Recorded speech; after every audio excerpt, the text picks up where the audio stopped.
Official logo of U.S. Department of the Interior, March 3, 1849. Official logo of ORDA. Official logo of USGS, Science for a Changing World. 2025 National NRDAR Workshop. Next up, we have Matt Struckhoff, and he has a presentation entitled Direction or Diversion, Telling a Restoration Story. So by way of introduction, Matt is an ecologist at the U.S. Geological Survey, Columbia Environmental Research Center. He's focused there on tools and methods to inform ecological restoration planning and monitoring. While conducting research on the response of plants and plant communities to environmental stressors and management actions, Matt has tailored his work to provide actionable information for resource managers at multiple scales. And this includes facilitating the adoption of emerging technologies to enhance field data collection and then visualizing the monitoring results. So Matt, thanks very much for joining us, and over to you.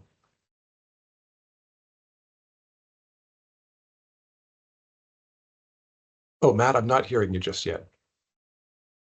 That would be because my microphone is off. Now I hear you well. Better? Okay. Yes, take it away. A map shows a gridded area with cells color-coded from light yellow to dark red. A legend indicates percent foliar cover 2018. Two inset maps show the location within the United States and a specific county. Let's see. Get rid of that. Matt adjusts his own computer off screen. Okay, so thank you all for sticking around for a afternoon session. I know that this 2 o'clock, 2:30 time is my usual need for a nap time, but I hope that you'll find this interesting, perhaps informative, and I hope that you'll think of it as a lead-in to tomorrow's presentation or discussion that we want to have about field data collection tools and how we might use those to help us tell our restoration stories in both our data collection effort and how we present that data to those people with whom we work and to whom we're responsible. So when I speak about diversion, I think about research and monitoring that are perhaps interesting and perhaps are important, but which don't necessarily tell us if a restoration is on track. And by contrast, decision refers to data, analyses, and reporting that directly assess whether objectives are being met, that is to say restoration objectives are being met, and if not, can inform future adaptive management to push the restoration forward toward whatever its goals may be. 3 different charts. Upper right, a bar chart titled Mean Total Cover Percentage shows 4 bars with error lines. Bottom center, a web chart with sections for species composition, structural diversity, ecosystem function, and more. Bottom right, a gridded map of percent foliar cover. So as we dive into this, a few assumptions to keep in mind is that we need to have well-defined restoration goals and objectives and appropriate metrics and methods for determining whether or not those are being met. And for the purposes of storytelling, we need an idea both of what positive and negative results look like, both on the ground and when we're reporting this information to our colleagues. And this is a good time to admit that some of what I'll be showing you is more of this envisioning of what these good and bad outcomes might look like. And some of the data that I'll be showing are imagined. That is to say, we'll look at some early results from a site and then kind of project forward as to what we might look for in terms of results of management actions and restoration effort. And then finally, I would say that we have this effort or this need for a storytelling plan, some sort of vision for how we're going to present information to our audiences wherever they may be. So you could use something like this Society of Ecological Restoration recovery wheel, which is shown bottom center. You might use mapping, like we're going to focus on in this effort, or you might use more traditional comparative analyses and graphing that are used to test for differences between treatments or times, as shown in the upper right. 2 maps of the same area. One is an aerial photo with colored overlays. The other is a grayscale map with a legend for ecological site descriptions, such as igneous upland woodland and loamy footslope forest. So for this exercise and this imagining of storytelling, we're going to be looking at an actual NRDAR restoration here in southeast Missouri. This is the Little St. Francis River restoration, former site of lead mining with a restored area where there used to be a chat pile. This is a bottomland section which is being returned to forest through planting. That's one of the primary restoration activities taking place on this site. And the other effort is really an improvement of migratory bird habitat in the uplands around that restoration, primarily through invasive species control. And we'll talk a little bit about both those efforts as we move forward. Some more background here. Here's 2 images of our site. On the left-hand side, we have USDA ecological site descriptions. These are based on dominant soils, landscape position, and provide information about the capacity of these different areas to support particular communities, the ecological dynamics that may go on there, and what degraded conditions may look like. On the right-hand side, we can see the current conditions in relation to those ecological site descriptions. At the north end, we have these igneous woodlands. These are dry upland woods occurring on granitic substrates. And at the bottom half, or the lower half of this site, we have primarily loamy dolomite forests in various stages of degradation due to past land use, including the mining, but also including grazing that took place over the last century. Just a little ecological context. A table lists 6 species with their scientific name, family, and common name. Amur honeysuckle and eastern red cedar are highlighted. So for our storytelling, we're going to focus on 2 elements, this invasive species control and the restoration of that former chat pile site. And in our studies, we looked at a number of different exotic species at this site. Today, we're going to focus primarily on Amur or bush honeysuckle, the first one on the list there. And I include on here eastern red cedar. It is not an invasive species. It's not exotic. And in fact, it is quite native in Missouri. But it does create problems because it can invade degraded areas, particularly after grazing on the site. A list of planted trees includes black cherry, black oak, black walnut, black gum, chinkapin oak, flowering dogwood, hackberry, northern red oak, scarlet oak, and shingle oak. And the other half that we'll be looking at is the restoration of this bottomland site where the former chat pile was to improve migratory bird habitat. And it was through planting of species that you see here. A gridded map showing the percent foliar cover of Amur honeysuckle and a zoomed-in screenshot of one of the rectangular plots highlighted on the map. So as we started, we envisioned that field mapping of invasive species would be one of the primary methods by which we could collect data as well as present that information to shareholders and people involved with the management of the site and pushing this restoration forward.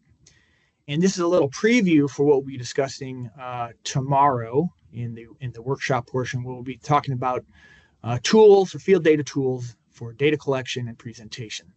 So on the right-hand side, what we see here overall is the site has been gridded out into 20 by 50 meter sections.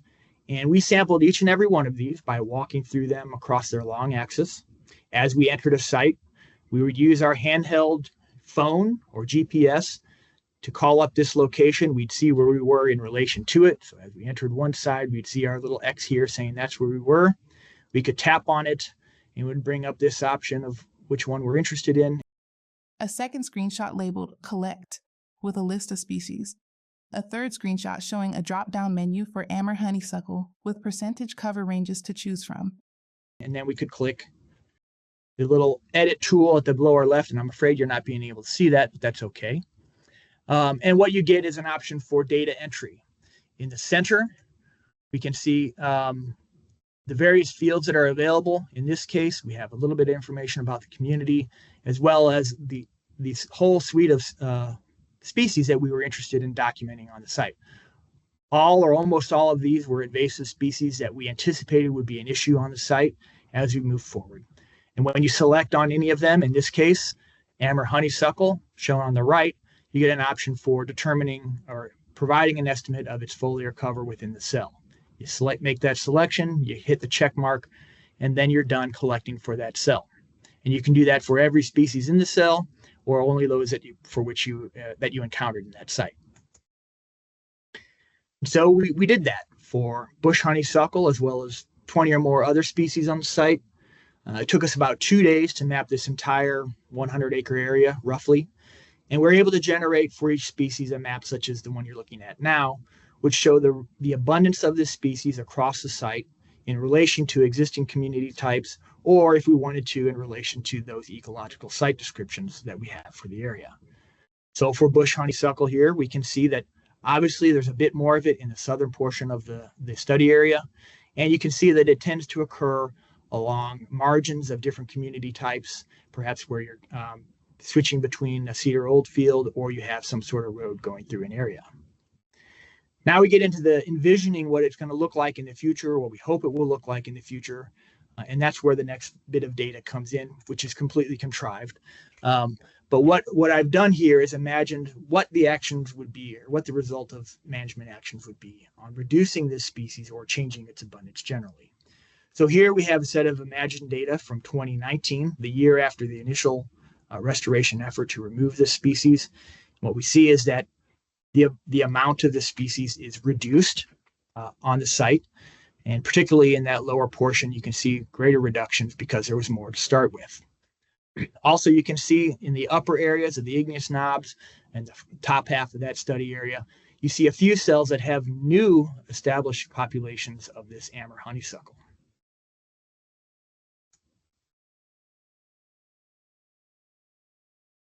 Conversely, we can look at the different areas that may be above or below a certain threshold. So on the left-hand side, I've identified all those cells that had cover values greater than 1% before the restoration began. And then on the right-hand side, all those cells that have cover above that level following the initial restoration activity. What we can see is that through the activities that were done on the site, you have a reduction from about 144 cells where that threshold was exceeded, and a reduction to about 36 cells after that restoration action was taken place. So that would be good news. This is what we would like to see. And when we see things that are different than this, maybe that's a clue to us that we need to implement some sort of alternative restoration activity. Alternatively, we can look at how much we've reduced from our starting conditions. So on the left-hand side, we're looking at reductions. So darker colors tend to indicate where we have reduced the abundance of a particular species, in this case, bush honeysuckle. And those ones that are highlighted indicate where there's been an increase. So maybe we missed some, maybe there's been some new population established. Maybe it's a question of just the sampling and the quality of the data that was collected in one year or another. But you can also look at those same cells where there's been increases in relation to the current value or the next step of that process. And that's what you see on the right-hand side. So this is post-treatment. Where are we getting new populations? These are just all different ways to look at this data, present information to your shareholders and to your cooperators so that you can move forward and do the next step in the data, next step in the restoration. Managing for species, a screenshot of a GIS application. The left pane shows a list of map data layers. The right pane shows an aerial map of the restoration site with different layers applied. I'm going to allow this video to play. I hope you'll bear with me, and I hope it works. No video plays. The slide remains static for 2 minutes.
So here I've attempted to present two portions of a story. One is relating to the development of migratory bird habitat in that restored area, presenting information about our ability to do stem level monitoring over what is a relatively small area. If we add additional data from UAS, we can do a more thorough documentation of the changing habitat structure. And primarily, we're interested in providing information that will inform any sort of adaptive management that may be necessary. So as an example, in that southern portion of the planted area where more dead trees were documented, perhaps there's some additional need to understand what may be affecting the survival of species in that area. Is there some sort of residual contaminant there? Are there other environmental factors that are beyond the scope of NRDA, but which are important for allowing this restoration to move forward? The other half of this story is, are we controlling invasive species and reaching our management and restoration goals as identified in the plan for the site? And for that purpose, this map-based assessment promises to be more effective than statistical analyses that may say, oh, yes, this is more, this is less. We can see that much easier in a map. We can tell that story much more easily in a map. And we can identify areas where we may need to do additional actions moving forward. And with that, I hope you'll attend tomorrow's session where we'll be talking about ways that we can collect field data to inform this type of storytelling and to inform, the future management of sites as we try and push them toward these restoration goals that have been identified. So thank you for your time, and I'm happy to take any questions you may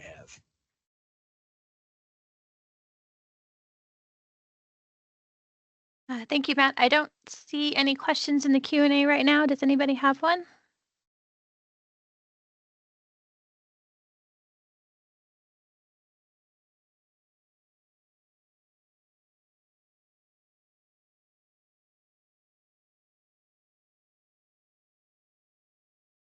No questions? Great.